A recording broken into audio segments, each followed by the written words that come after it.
Going on, y'all? 75Junction. It's your boy Sherm. We got some very special guests here today. We got DJ Sony Da Goat, and we got my boy Dantwan here, correct? Yeah. Okay, got you. So for those who don't know y'all, man, can y'all go ahead and just introduce yourselves, tell everybody who you are, what you do.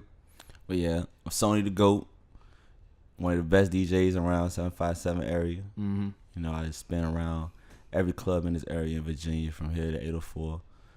I also engineer and I also produce beats. Okay, word. And Dantwan, what you got going on? I'm Fly by Any Means. Basically a tour manager. I do a lot of the tours in the area, and out of town, and I also manage DJ Sony. Okay, word. And how long you been doing the managing thing? I've been doing the managing thing about 4 years. Okay, you like it so far? It's pretty cool. It's like, you got to get people that want to listen to you. A lot of people, when you managing them, they think they already know everything. Not the case with him, but other people that I've managed, some of them feel like they already made it, and some of them got big egos, and they don't be trying to listen to you. And the reason you got to manage is because you don't know everything. You know what I mean? Right, absolutely. Yeah. Absolutely. And they help put you in positions to get gigs or get, set up with them artists and things like that, and different promotions and events.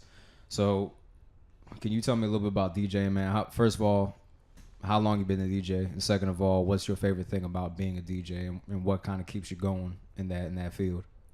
I've been DJing my 8th year right now. Okay. I think my favorite part of DJing is literally like having the control over the crowd, picturing emotions, trying to find out what people want to feel without talking to them, trying to pick the mind of a crowd. And keep me going. It's just a love and passion for the music I got, the networking and everything. You meet great people. It's great money, it's all that involved, yeah. Okay, definitely. So when you feel out the crowd, do you have like a song kind of that you put out there, like your go-to song? You be like, all right, I'm gonna put this song out here and just kind of see how they take that song, and then you kind of tailor it based off of that. Nah, I don't really have anything prepared when I DJ. I'm different, it's kind of unorthodox. I like to just play a couple things, see where the crowd goes, read like the age limits of my crowd. Like I have older people, I'm gonna play a little bit older music. Okay. I got younger people, I know they're gonna be more catered to what I like, Okay, bet. So you observe the crowd before you actually start playing songs. You observe, like, okay, I see this. Exactly. A lot of people is probably like in their 20s, 30s, so they probably in my age group. So I'm gonna go ahead and play the music that I fuck with, and then they kind of go from there. Yeah, exactly. Okay, word. Now, in managing him, what do you think is or let me ask you this. So what's the best attribute about him that makes you like managing him? Like you're like, okay, well he's motivated, he's etc. Like what is it that makes him it for you? I think one of the things that caught my attention about Sony is the fact that he doesn't, like he said, he unorthodox. He don't have a playlist. Most DJs you encounter and come across, they got a set list already laid out. They pressing the button. I mean, this guy in his 20s, he's scratching. He's coming off the dome. You know what I'm saying? Like you said, he monitors the crowd real well. Like one of his first big shows with me was Jeezy at the Norval. That was his first time doing a show at that capacity. And you would have thought he'd been doing this 15, 20 years. And I like the fact how he control the room. Like he did a silent party like 2 weeks ago where you put the headphones on and they listen to your channel. And like he had people in there going crazy. And they just play the music through the headphones the whole time. And it's 2 different channels. You can go to the other DJ channel, his channel. And I would keep one of the headphones off just to hear the reaction when he was playing. And I mean, they was singing word for word, rocking. And the good thing about Sony is not just trap. You get a lot of DJs that's just trap DJs. Right. Sony could take you R&B, he could take you old school, he could take you grown up, whatever kind of setting is needed for the mood at the time. Okay. So I think that's one of the best attributes of Sony is that he's different from the rest because he kind of monitors that crowd and controls them how he want them to go. If he want to trap it out, he can trap it out. But if he need to calm them down, keep them from being so rowdy, he got the mixture of both of it. He could do that. Okay, word. And you mentioned, that he did one of his first big shows with you was Jeezy at the Norval. Yes. So we see around Jeezy a lot. So what's going on with that? Can you give people a little background to what's going on with that and how you always like are promoting his events and around his events and things like that? Okay, yeah. I've been working with Jeezy for about 4 or 5 years now. Basically, I got a lot of relationships with a lot of different artists in the market. Started out small, doing little small things for them, and then it came up to me actually doing and producing shows for them. I did a show with Jeezy in Killeen, Texas. I did a show with Jeezy in St. Louis. And I did multiple shows here in Virginia. It just come from being at the right places at the right time, you know, connecting the dots and just networking and meeting different people and people putting you in position to do what you need to do. And we just built a relationship from there, and we just kept it going over the years.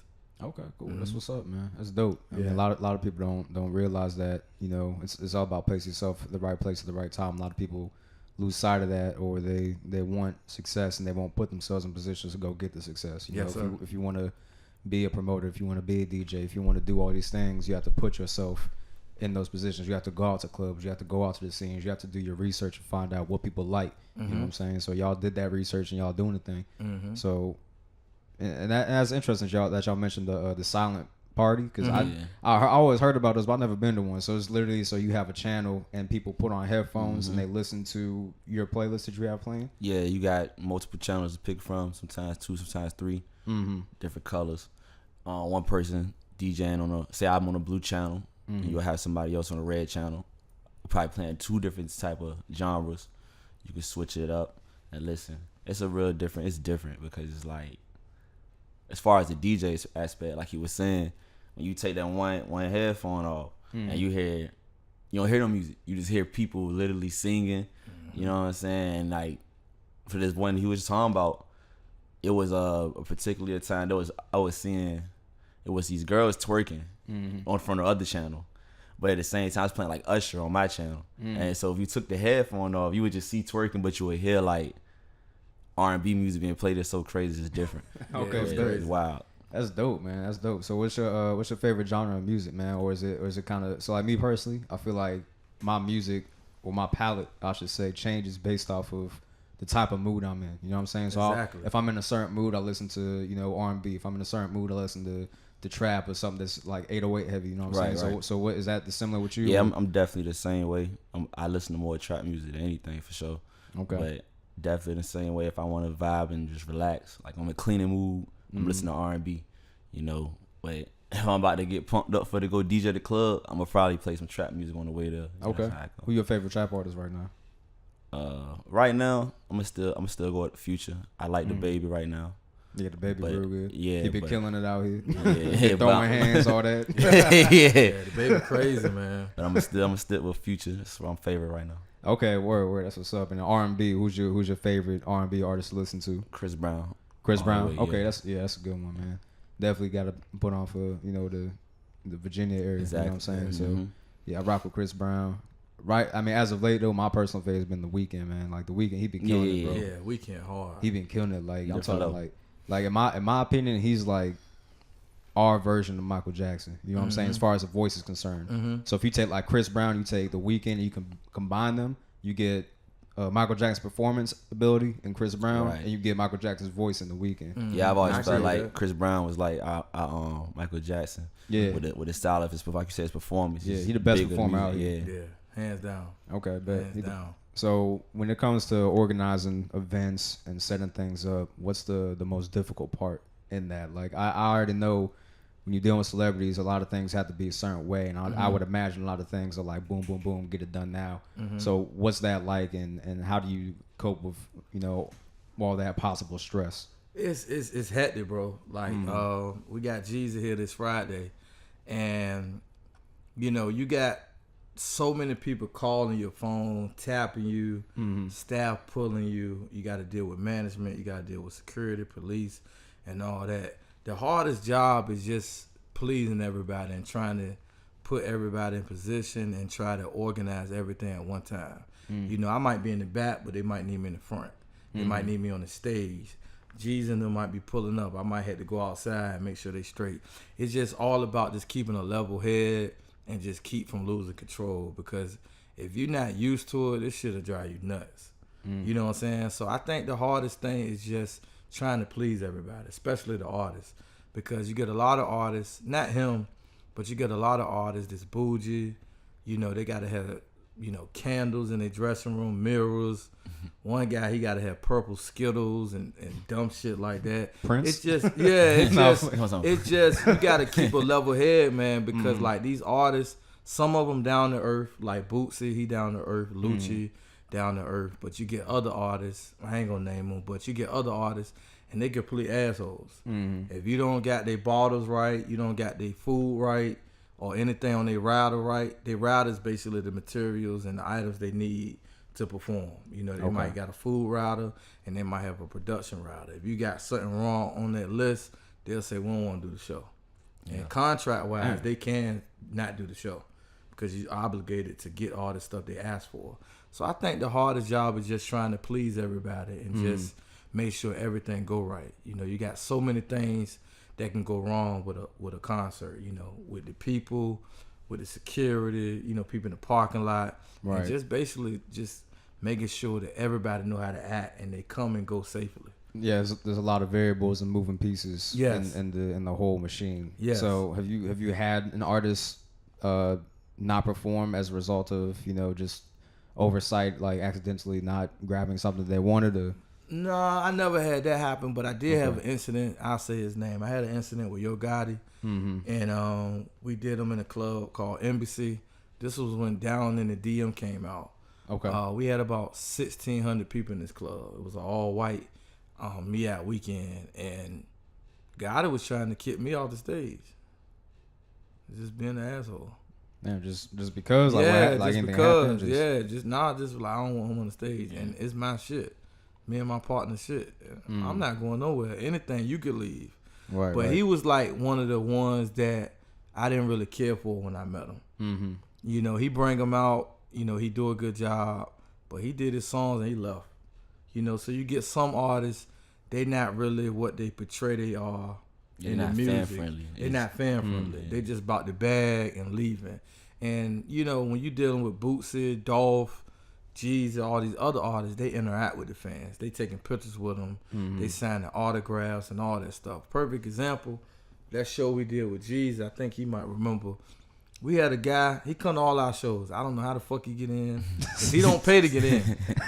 This nigga had every Jeezy CD, magazine, fucking t-shirt. He had everything Jeezy ever did. And he was backstage before I was backstage. Damn. I don't know how the fuck he got back there. But Jeezy signed every damn thing he had. That's dope. This nigga had like his first shit before he was called Jeezy. When he was called like Lil J or some shit. You know what I'm saying? So like, so he's an OG fan. He was an OG fan. He been like all our events. All our events. And he always there before we get there. Yeah. He's an old nigga. He probably be there Friday. I don't even think. I think he found out how to get all of them for free. I don't even think he paid. Yeah, he don't even pay like, because sometimes when we do sound check, this nigga there. Yeah, he in there. He in the building. How the fuck he get in here? But we won't bother him, you know, because he ain't bothering nobody or whatever like that. Right. But I really love those artists. Lucci's another good artist, too. Lucci, Juvenile, all them guys are real good with their fans.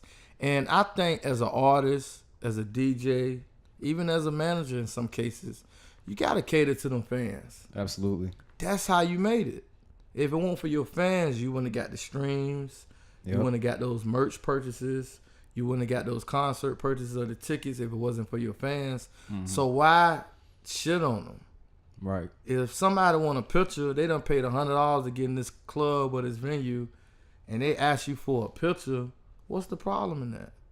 Now, I can see if you at the airport with your kids or you in the bathroom or you eating dinner, but if you at your job, your place of business for the night, and a fan, hey, can I get a picture? I'm your biggest fan.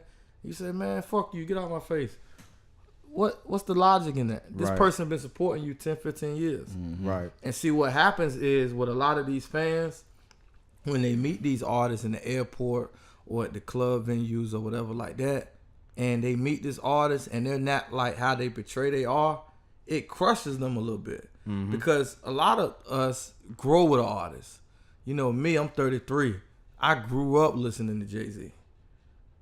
Everything Jay-Z ever rapped about, I know it like I know him. Like I listen to his music, all the people he be naming, I be thinking I know them niggas for real. So if I ever met Jay-Z and I'm 33 years old.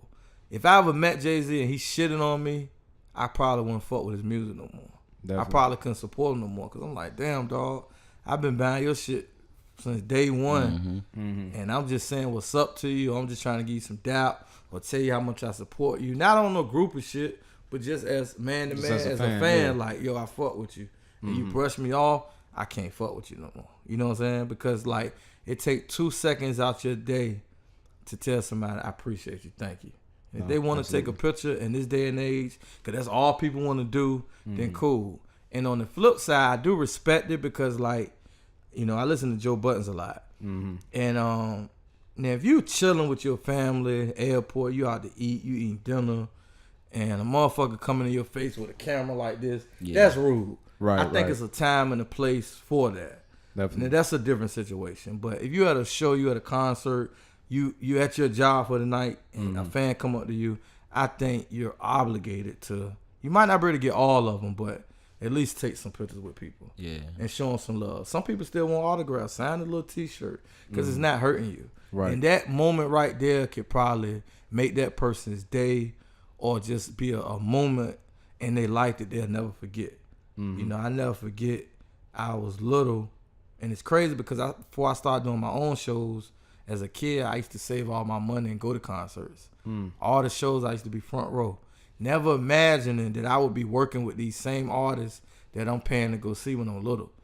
And I never forget, Lil Wayne was on the tour bus, and I walked past the tour bus, and this was like dedication Lil Wayne. Oh, damn. Okay, and he saluted me and threw me some dap, you know, through the window. He was like, I see, you know what I'm saying? Okay. And that was like, I carried that shit forever. Like, man, Lil Wayne spoke to me, you know what I mean? It was just something big, something I could cherish with me forever. So I just think the artists, DJs, or whoever, don't shit on your fans because that's who made you. You know no, absolutely. And that's why I tell people all the time, you know what I'm saying? Like, I'm not at that level yet, but I had, at one point, I was out, and somebody was like, hey, you got a podcast, right? I was like, yeah, I do. And they were like, oh, that's dope. I was like, hey, I appreciate it. You know what I'm saying? Like, I'm not no crazy famous person, you know what I'm saying? But the fact that somebody acknowledged it, you know what I'm saying, took time out their day to say something to me, you know, I'm always going to, you know, speak back. You know what I'm saying? People hit me up on IG, I'm always going to speak back, you know what I'm saying? Because my platform or anybody's platform is supported by the people, you know what I'm saying? Without the people, you have nothing. What are you? You know what I'm saying? And that's what's so crazy because before people make it, you know, they begging for that type of attention. Then now when you get there, it's like, you just taking it for granted, throwing it in people's faces, and that's not right. You know what I mean? Exactly, man. So when you're working these events or stuff like that, so you on the DJ's perspective with these events, so we heard what it's like setting up the events and managing and things like that. So from the DJ's perspective, what is it like going to these events and setting up for these events? What are some of the issues that you have to deal with and things you have to overcome or challenges that may face you during your set? As far as me, my experiences with doing those type shows, it haven't been very troubling. It's not really. He deals with all the issues. Honestly. Okay. My biggest thing is just make sure, like, when we have an opening act, you know what I'm saying, that their music is right. That's the biggest thing that I have to deal with when it comes to those shows. Other than that, I just gotta rock out. You know, make sure everybody having a good time before the artist gets there to hype them up for the artist. But you know, that's one of the best experiences ever. It's nothing really better than being on that big stage in front of thousands of people. You know what I mean? So it's just a fun experience for me. I don't really go through the struggles. That's all for him. I get all the headache, cuss outs, everything. Everything come to me. Okay. And that's dope because the DJ ultimately controls the crowd. Yeah. You know what I'm saying? They control the energy. They control how hyped they get before the show. You know what I'm saying? So when you have these artists come out for set, do y'all communicate prior to their show, or is there what's the process like to where you know, okay, they're gonna play, you know, this song, they're gonna play this song, and they're gonna play that song, and then they're gonna have a cut 30 seconds into the song. Like how do you know that, and how is that conveyed to you prior to the show? As far as the opening acts, they always come around sound check. We always do a sound check like an hour and a half, an hour before the show. So we'll get all that in order before they should have it in order before they come to me. They should have their show set done and let me know how it's going. And we go from there. Like I said, most of the things I do is off the dome anyway. So if you just throw a little 10, 15 minute set in between what's going on, it's not really going sway anything. You just gotta get it there, get the time. You gotta make sure everything's on time. That's the biggest part. Everything gotta be punctual on those shows because you don't want to have the artist waiting for their slot to come on. They're the big artists that you paid for. Right. You don't want them sitting there waiting and saying, "Why am I here?" and such still on the stage, because they don't like that really. Most of them don't. No, I could imagine. Yeah. I mean, they get paid money. You know what I'm saying? To come out and They perform. want all them on the stage. Yeah, they want to perform, get out there, because some of them they got shows back to back, so they got to go out there, perform, fly out to their next show. Or they might have an after party, anything. After party, yeah. I mean, whatever the case may be, you know. Obviously, they got their lives they got to get back to as well. So but give him, not to cut you off, Not give good. him some examples of like when you doing like Broadway and like, you know, when you actually directly DJing for the actual artist. Like, you know how when you DJ for Fab and he had to come to you. Oh yeah. And stuff like that. See, things like that, yeah. Okay, I get what you're saying. Things like that. Like I'm gonna give you a perfect example. When he brought up Fab. Fab came in. I don't know if you know about Fendi. It's just like he's always be there. His role. yeah. No, I heard him. So I'm spinning and Fab come in. We announce he's there, and Fendi comes to me. He say, "Can I see your phone?" And pretty much he took my phone and he typed a list of songs that he wanted to hear, and it's probably different than how it usually is, because I know it's a lot of artists. I just, you know, when they come, I just play their music. I make my own sets and I just do their own sets. But as far as Fab, when he came, it did a thing like that, and I did music after that. And you know, he got on the mic, he shouted me out. He said, "Shout, it's Sony Da Goat." You know, I played the music and it was good. But usually, yeah, every time it's an artist coming in, they usually know what songs they particularly want to hear. Okay. They don't really mind hearing other stuff. But you know, they got a song like they pushing or something, they'll probably put that in a rotation, or like a classic like "Breathe."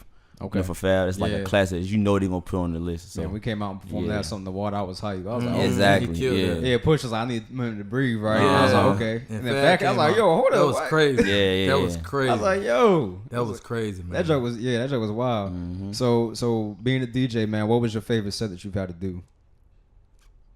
My favorite set, it's probably still Jeezy. You know, I'm a big Jeezy fan too. You know, I've done it a lot of times, so it's already expected for me to do a Jeezy set a lot of times. So it's probably Jeezy. Okay, definitely Jeezy. Okay, so being a DJ and going out, like, do you have people recognize you like out in public? Like, hey, you know, I seen you at the show. You know, you definitely killed it. Like, you know, like you got like fans, like local fans, stuff like that. Yeah, I guess you can call them fans. Something like that. or supporters. Yeah. Whatever you want to call them. Okay, that's dope, man. That's dope. So is it? Yeah, he popping out here. He popping. No, definitely, man. Yeah. So is that kind of like something that keeps you going too? Yeah, like that's big motivation, you know, because I really live inside me. I don't really know how people think about me. I look in my mirror and I go.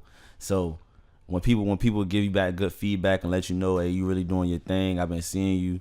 A lot of times when you work and you feel like your work goes unnoticed. So when people give you that feedback and let you know that they've been noticing it, it make you feel real good. It keeps you going when you ain't really, you know.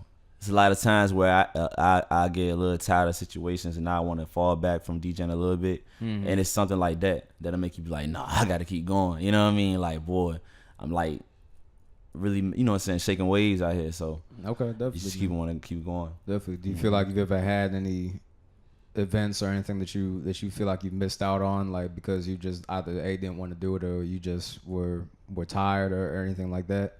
Nah, I don't get that tired. Okay. If it's an event, I'm gonna go. It's events that I don't feel like are good for my brand that I might not do. I ain't gonna really say what events it is, but it's certain events that if you try to book me and I don't feel like it's good necessary for my brand, I either won't do it or I do it and I won't promote it. I got you. You get what I'm saying? So it won't be put out on like an Instagram or anything that I'm going to do that event if it's not good for my brand. Because that's why I put it before everything. Definitely. You know, I work hard to build my brand before anything. A quick check can diminish your brand if it goes the wrong way. You know? So, yeah. I feel that, man. So, June 7th, can we talk about that? We got a show coming up, Jeezy Show, June 7th. Can we get some details about that for those who don't know, you know, and that aren't tracking that? Can you just go ahead and give a little bit of detail and background about what's going to be going on and what we can expect to see? Oh, yeah, most definitely. June 7th, This Friday, we got Jeezy live at the venue 757 in Portsmouth, Virginia. This is part of our All Traps Closed theme. This is our 4th Jeezy show in the area. We usually do it in Norfolk, but we had some complications with the venue, so we moved it to Portsmouth.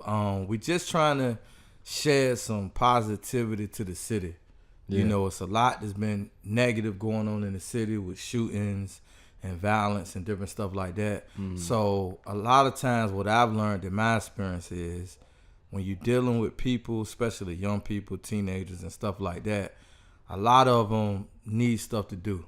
You know, when you get bored, you tend to fendle in the shit.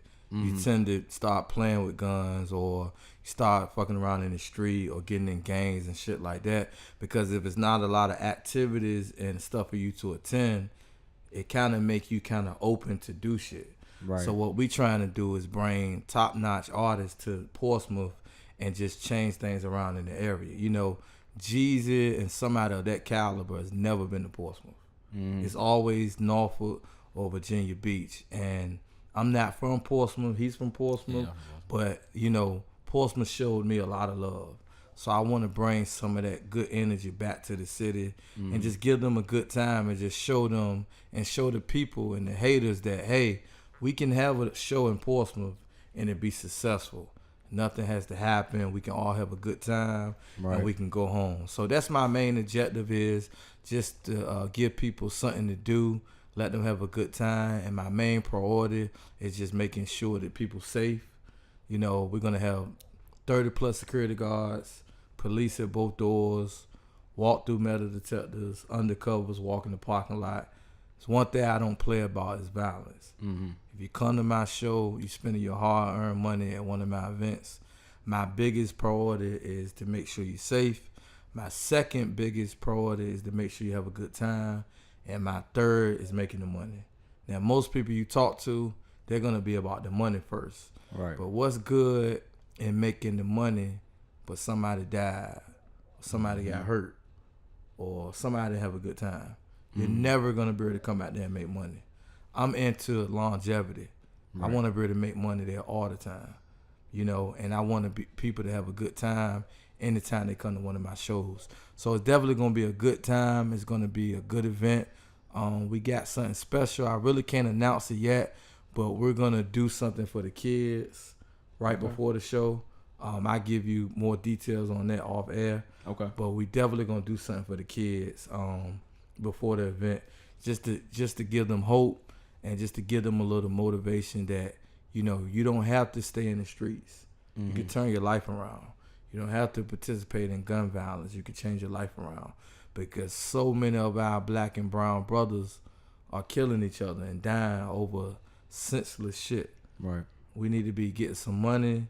We need to be getting some education and getting the knowledge, man, because we really can turn this shit around and be, you know, successful. You know, every time you see a black person or a black young man dressed nice, jewelry, cars, it don't necessarily mean he in the street. Right. You know, this guy might be a successful real estate agent. This guy might be a successful entrepreneur. So I just want to change the narrative of Portsmouth. You know, when most people think of Portsmouth, it's not good. Absolutely. Just being honest with you. Yeah, that's true. You know what I'm saying? So I want to change that narrative and show people, hey, we can go to Portsmouth. We can have a good time. You know, we got a big artist like Jeezy coming to the city, which is rare. And I just want to show love and give back to the city for real. You know what I mean? Okay. That's dope, man. Yeah. And yeah, I'm glad that you're doing that and something for the youth too, because like you said, you know, there's no reason for us to be killing each other. You know what I'm saying? Yeah. We hold each other back a lot of the times, you know what I'm saying, as a race, and we need to come together as a collective and move forward, because we can gain a lot of ground. I mean, shit, hip-hop is the biggest genre in the country. Yes. You know what I'm saying?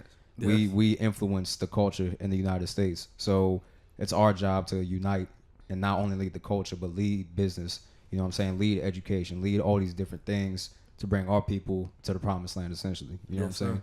So, and that's, you know, big ups to you for doing that, man. Appreciate and putting on for the area. You know what I'm saying? I always respect people that try to give back to the community. You know what I'm saying? Because a lot of people, they get big and they give up on the community. They just leave it behind. They're like, all right, well, I got what I needed. You know what I'm saying? I'm out. But, you know, when people get big and they get a platform and they give back to the community, that's what is the most important. That's the kind of people that we need in the area, man. Most definitely. And I think once you focus on all that stuff and you don't focus on the money gonna come. Absolutely. You know what I'm saying? Focus on the people. You know, even me at the level I'm at, I'm still out here when I got a show. I'm still out in the street talking to people, promoting. I'm shaking hands. I'm kissing babies. I touch the people because a lot of people don't do that. A lot of people get to my level and they too good to do that. I'm still passing out flyers. I sold 2 tickets outside your house before I even came in here. Oh, so damn, that's crazy. Yeah, I don't get too big headed that I can't touch the people. Right. A lot of people lose their humbleness when the money comes. You got to keep that same humbleness because you can always go down. Absolutely. You know, I've been broke before. I've been fucked up a lot. And I just try to keep a level head because even though I'm at a good space now, if I make the wrong move, I can go right back down. So I'm always humble with it. And I'm never too loud. Like, I could be in a room and you don't even know who I am. I'm not one of them guys, I'm fly by in the means, I'm Twan, this my shit. Nah, I'll probably be the quietest person in the room and it's my shit the whole time. You know what I'm saying? Because let your actions speak louder than your words. Right. You ain't got to talk about it. People already see what you're doing. They paying attention. There's people paying attention to you that you don't even know. You don't even follow on social media. They're watching your moves. So you ain't always got to boast and brag about what you got or what you're doing. Stay humble because shit don't feel good when you got to come back from the bottom to the top. Absolutely. And I've seen a lot of people, not just in this business, but in any business, had to fall. And all the people they shitted on was at the bottom waiting on them. You know what I mean? Like, what's up? You back down here now? Yeah, you back down here with me now. You know what I'm saying? And I teach him that too. You know, he's young, he's ambitious, and I just teach him to keep a level head and just to always strive to be the best. Okay. You know, it ain't about shitting on nobody, but be the best at what you do. When it comes to them turntables, you want to be the best. And nothing less than that. You know what I'm saying? Most definitely. And, you know, you always put your craft first. Invest in yourself and always get the knowledge of your craft. Because when it comes to the shit you do, like what you do, what I do, and what he do, should nobody be able to tell you shit about what you do. You should already know it. You should already be on top of your game. And another thing I teach him is to handle his own business. Of course, I got your back, but I move around a lot. So I make sure he get his proper contracts. I make sure he's handling business the correct way. I make sure he's talking to people the correct way, which is a hard job sometimes. You know what I mean? Nah, I can imagine. I'm teaching him, not to cut you off, I'm teaching him that he can be more than a DJ. And I'm not shitting on DJs. I think DJs are more important than anything when it comes to a concert in a club. They control everything. Yeah. If they want niggas to fuck this shit up, they can play the right song and fuck this shit up. If they want to cool it down, they can. They got all the power. Yep. You know what I'm saying? And I just teach him to be a businessman because he could take his brand so much higher than just being a DJ. He could start booking his own shows. He could start bringing talent. And he can have DJs DJing for him. You know what I'm saying? Definitely. So I just try to teach him both sides of the table because when you got the knowledge and you got more than one hustle, you'll never go broke. You'll never want for nothing. You got to always have multiple streams of income. Because if this shit gets slow, you got a couple other things that'll pull you back up that you got coming in. So I always tell people and try to teach people, don't put all your eggs in one basket. You know, I do shows, but he'll tell you I got multiple streams of incomes. Because this show shit, I can win Friday, I can lose next Monday. Right. You know what I'm saying? It's not really guaranteed. And I'm good at what I do, but it's not really guaranteed because bad weather, you know, Lord forbid, something happened at the show, I'm going to lose my money. Me and my partner's going to lose. So I keep other things coming in to balance everything out. Because if I put all my eggs in this show and I lose, what I'm gonna do? Eggs. All the eggs is gone. They all crack. You know what I'm saying? So I tell people, invest in yourself and always read and gain knowledge, man, because you can never get enough knowledge. Absolutely. You know, I go to YouTube University and Google University all the time. Yeah, I stay on YouTube. Anything you want to Definitely. know is on the internet. Absolutely. That's what I tell people, man. Yeah. We got the world's encyclopedia at our fingertips. Yeah. You know what I'm saying? And a lot of people don't even take advantage of it. Even with social media, you know, I did a deal in Texas. The guy never seen me, never met me. We never seen each other. $55,000. We never met. But that content I provide on my pages, he been watching me for so long. And he see I'm connected with these artists. He reached out to me and we worked the deal out. I still never met him. So that's the power of social media. People got to stop bullshitting and use their social media to their advantages. Yeah. I know real live millionaires off social media. Whether it's clothing, whether it's promoting, or whatever they got going on, they use that shit to their advantage. Because just think about it, bro. Like 10 years, 20 years ago, you couldn't talk to nobody in Africa on no keyboard. Right. You couldn't sell no merchandise to somebody in Italy off no keyboard, no computer, or your phone. You can do that now. You can have if you got a clothing store, you can have a whole store online. You don't even have a brick and mortar, and you can make thousands and millions, and your product can go all over the world. Click of a button.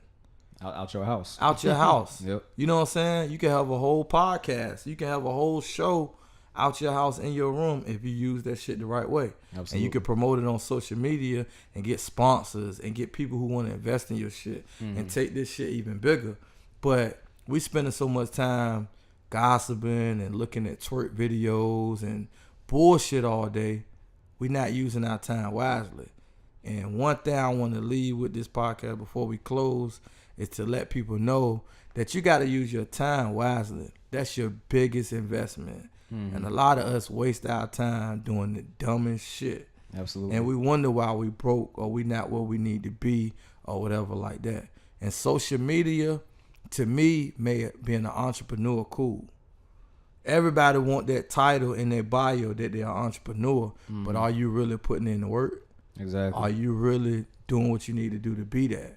Because it's real life people that's successful off of it that's not working a 9 to 5. And there's nothing wrong with a 9 to 5. But 2019, you can be your own boss and really be successful with it. That's all I'm saying. Yeah. Definitely. Absolutely, man. Yeah. So, Sony, in regards to DJing, I don't want to take it too much of your time. So No, we I'm gonna fine. ask you- good. Okay, We cool. good. Okay, cool. Yeah, we good. So as a DJ, have you done or have you considered doing mixtape hosting and things like that? I do mixtape hosting. Okay, you do Yeah, mixtape I hosting. do. Okay, I do mixtape hosting. I'm real picky when it comes to it though. Right. I don't just, you can't just pay me to host a mixtape. You gotta have like some quality stuff. Cause it go back to what I was saying about my branding. You know, a lot of DJs, if you pay them, they gonna do it. You know what I'm saying? But if I put out, if 5 people come to me with the trash mixtape, and I just do all 5 of them, and then one person come to me with a fire mixtape, if you heard me host 5 trash mixtapes, you probably not gonna listen to that one hot one. Right. Just because you like everything he hosts trash. You know Right. what I'm saying? So I'm real picky about it. But yeah, I do that though. That's good that you say that because I know a lot of places like and I think this was World Star's downfall where people could pay to get their video Yep. up there, It's and it. World Star was like, all right, well shit, you paid me, so here you go. You know Yep. what I'm saying? And then it gets saturated with bullshit. So people are starting to be like, okay, well, why am I gonna go here if I'm just gonna keep hearing the same old BS? You know what I'm saying? Exactly. Like I don't want to hear none of that stuff. Like I've seen local artists that've been on World Star Hip Hop 4, 5, 6 times. And still Local. Still ain't Still gone nowhere. local. You know what I'm saying? Because World Star used to be the staple. Like, oh, if you on World Star, you You popping. did something. That used to be what it was. Yeah, not no more. You know what Yeah. I'm saying? Yeah. Even now, like you got like No Jumper, you got Elevator, you got all these platforms, Right. and they do the same thing though. They Yep. if you pay them, Academics, all them. right. If you pay them, they'll post your stuff, and that's not all the time. They're picky to an extent, Filter but out I the mean, bullshit. depending on how much money you talking, they're gonna take the Yeah, money. if you Yeah. got the bag right, they're gonna take it. Right, That's how. exactly, man. You know what I'm That's saying? how it So, I mean, and that's good that you brought Yeah. that to light because a lot of people don't pay attention to that, man. Exactly. So, hey, man, y'all got what y'all's your social media handles, man? My IG at Sony Da Goat. I don't use no Twitter or Okay. anything like that. So my IG Sony Da Goat DAGOAT Goat. Okay, strictly IG. Yeah. Okay, bet. And then I'm on Instagram. You can follow me on Instagram at Fly By Any Means. That's my main social handle. I got Facebook and Twitter, but IG is where you can contact me at. You can get content of what I got going on. And I actually have a cameraman that follows me around for all my shows now. So you can see and hear exactly what I go through at these shows. Whether I'm cussing somebody out, I'm handling business, or I'm talking to the artist, I'm going to start providing that content so you can actually see what I do. Because a lot of people read it, they see the pictures, they might hear me talking on these podcasts, but it's good for them to be able to see what I do. Definitely. And I learned that from a guy that I kind of admire in this business headliner world. Everywhere, every event he got a cameraman and a mic hook to him. So you hear the good and you hear the bad. And I think if somebody wanted to do what I do, they need somebody to be able to follow and somebody to be able to say, oh man, that's what they go through. You know what I'm saying? So that's why I want to start providing more content, whatever. Content is king to me. Definitely. Just get people behind the scenes look, see most definitely what all goes into it, not just the pictures. They get to see the video too. They get to see and hear the audio and all that stuff. Yeah, because a lot of people, they see me in these pictures with these artists and they just think that's it. It's a lot of shit to go with this stuff. Definitely, man. You know what I mean? So okay, cool. Well, hey, man, do y'all got anything else that y'all want to add before we wrap up? What you got? Just make sure y'all come out June 7th at the Jeezy show and come witness some greatness. That's all I got. Absolutely. I'm definitely going to pull up, man. We're going to talk off air about that, though, for sure. Yeah. I just want to thank you for the opportunity. It's a pleasure. You got such a dope setup, and it just was an honor to be up here, man. And I say that very humbling. Like, I really love what you're doing. Yeah. You know, any way we can support you or we can help you out, you know, just hit my phone or hit his phone. He'll give you his number after. Definitely. But we really, you know, rocking with what you got going on and continue to do what you do. You know, I know sometimes it may get frustrating. You may feel uninspired, but just, you know, meditate, focus, and just look at the bigger picture.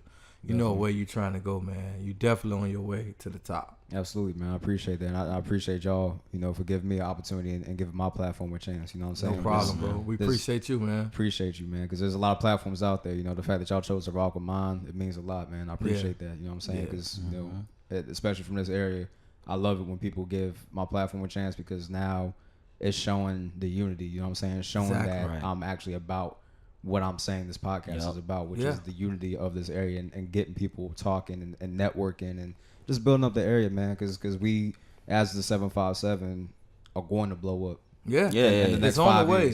Something in the Water was a big test to that. To show us we can come together, no violence, and we can really make history together. Absolutely. And I like what you said about coming together because, you know, in previous years, it was always a crab in a bucket state. And we're slowly but surely getting out of that shit. Absolutely. And if we all just start coming together and put these egos to the side, we really can be one of the number one places to be at. I mean, just look at talent as far as the music industry and look at sports. If you take away everybody from Virginia, from sports and the music entertainment business, with some legends, you wouldn't have nobody. Just look all the greats come from here. Yeah, you talking about you losing Pharrell, Missy Elliott, Chris Brown, Trey Songz, Allen Iverson, Michael Vick. Yeah. I mean the list goes on and on. And it's so many people from here. You take away that, both of those industries will be a mess. Yeah. You know what I'm saying? And like you said, we just got to continue to come together and support one another and just pull each other up and stop pulling each other down. You know, if you're another DJ, don't hate on Sony. Figure out what he did to get where he at. Get with me. We can get money together. We can get some money together. Yeah. If you somebody who looking at me and you admire what I'm doing, send me a DM. Yo, I like what you're doing. Let's work or whatever like that. I'm cool as hell, man. Like, you know, I think a lot of people think when you get to a certain level that you big headed and that you can't relate to them no more. But I'm the same person, bro. Right. Because this shit can come today and be gone tomorrow. Exactly. So I be real humble with my shit. And he do too. For him to be as good as he is, he very humble with it. Like, he don't go boasting and bragging about being the best, but he know he the best. But he just quiet with it, and I like that. Because when you good, you don't got to tell people. Absolutely. Your work will show. Your work will show. Yeah. your work will show. Your whole aura gonna show. This a bad motherfucker, man. He don't need to say it, but I can just look at him and tell. Definitely. You know what I'm saying? So yeah, if anybody want to work, gotta be serious. But if anybody want to work with me or Sony, don't hesitate to contact us in the DM, and let's make it happen. We can all get some money together. You know what I mean? Absolutely, man. Well, hey, again, I appreciate y'all gentlemen for coming out and showing love, man. It's love both ways, you know what I'm saying? Likewise. You know, if y'all need anything from me, let me know. Yeah. And vice versa. If I need anything from y'all, I'm gonna reach out and definitely hit y'all up, man. Yeah. So hey, everybody, make sure that y'all go follow these dudes on social media. Make sure y'all follow Sony Da Goat. Make sure y'all follow Dantwan Fly by any means. Yes, sir. Make sure y'all come out to the Jeezy show this Friday, June 7th, and show love, man. I appreciate y'all gentlemen for coming out, man. I appreciate you, bro. Absolutely, bro. 75Junction out. All right.